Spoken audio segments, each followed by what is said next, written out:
Oddly enough, one of the first things I noticed when I first saw this guitar, or at least that I looked for, was the decal up here. I'd seen this guitar in Bob Brosman's book and studied pictures of it for years, but it didn't have a shot of the headstock. The earliest guitars that I'd worked on prior to this had a smaller decal. It's about 3/4 of this size, and they came in different colors. There was red, blue, sort of lime green, and black. And I think I saw a large red one, but this is a large black one, and it says a couple of things. One of the things it tells us is that they decided that they liked the big decal the best. And not only that, they liked this color combination the best, the black background with the red letters. John Dopiero would have been responsible for the woodworking on this instrument. Rudy would have done the metalwork. I love the little hand-cut headstock slots and the faux finish that mirrors the fretboard here. Now this is a maple, or at least a chunk of maple, and it's a solid chunk of maple. There's no breaking until the 10th fret where it stops. And this is unusual because the production model had a totally different setup. They had a mahogany headstock that was just spliced in here and some wood chips under here that were drilled out to lighten up the instrument. So it's really cool to see this solid, massive chunk of guitar here. It's really impressive. The Dopiero brothers started out as banjo makers, and it's reflected here in a couple of ways. One is that they continued to use their sort of funny little rounded banjo fret wire, and also they had a position marker at the 10th fret. This dot at the 10th fret is what they would have done on a banjo. Normally, you'd have a 9th fret dot here for a guitar. It would have been Rudy that did the metalwork on this body, and he gave it this lovely, elegant neck that tapers down with an elegant swoop right here, and a slightly thinner body than the normal production instrument would have had. As you see, this body is nickel silver, and it's not plated. That's important. Here you can see these large, uneven solder joints here because you've got the hand-hammered edge and it gets filled in with solder, and it doesn't always form the nicest, cleanest line. When I was speaking with Don Young at National, he told me that he was talking to John Dopiero, and the original intent was not to have these instruments plated at all. And I think what you're looking at is the reason why they actually had to plate their instruments. So this is the last of the non-plated instruments. Let's take a look at these fabulous grills. These are the only ones that were ever hand-woven. This puts a lot of tension on the metal, and they're really impossible to solder up like that.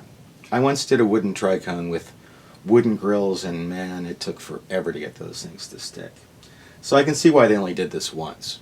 The other cool thing about these is that these are lovely hand-hammered bits right here. And if you feel along here, you can feel the hammer marks. I mean, how cool is that? Let's look at this cover plate next. You can see these hand-cut diamonds are really just a piece of folk art in and of themselves.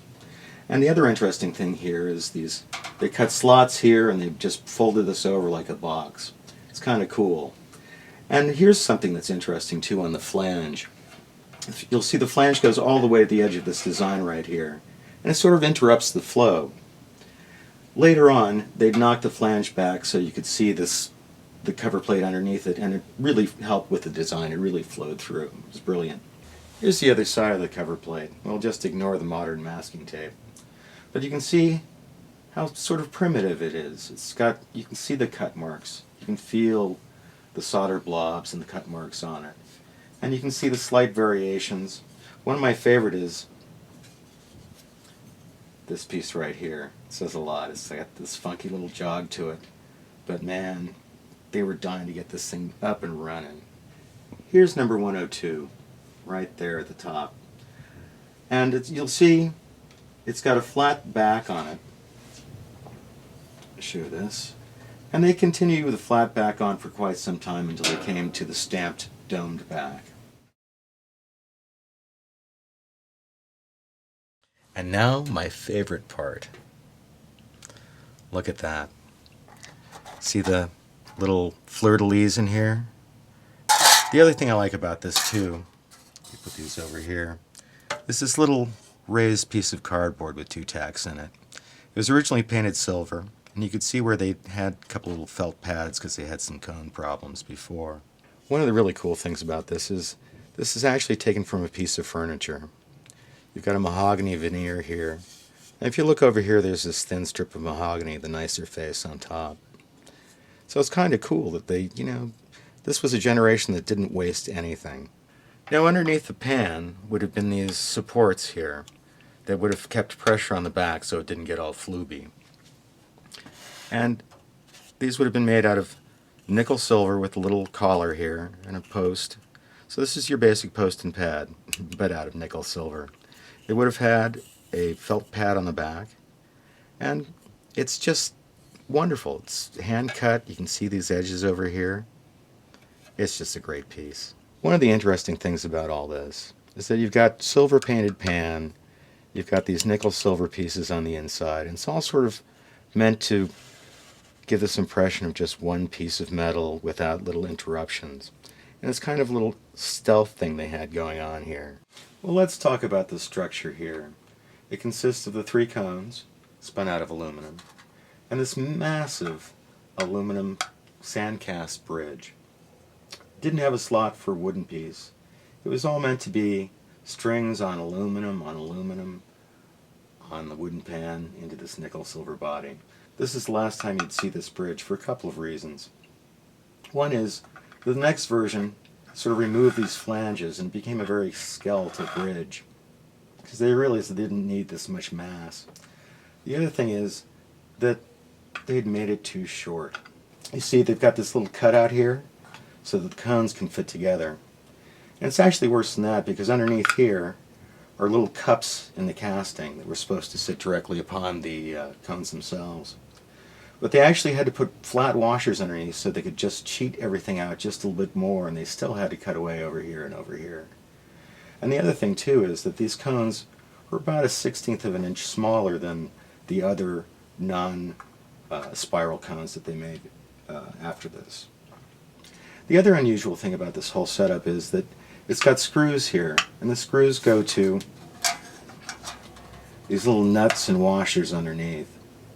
And these nuts and washers we know are original for a couple of reasons here. Is that it fits so perfectly, and they also have the same silver paint to stop the nuts from coming off that they use on the pan over here. And later on they realized that they just had to have the pressure of the strings holding down the bridge here, and it held everything just fine. The aluminum they used on this was about 6/1000. And the other thing it had going on here is that it was spun all the way to the very edge. Now that's very unusual, and I hadn't seen that before. I was speaking with Don Young about this, and he confirmed that. The later ones, they would spin to here, and then put in a wooden form and stamp the edge. And this one has just this elegant spun edge all the way to the edge.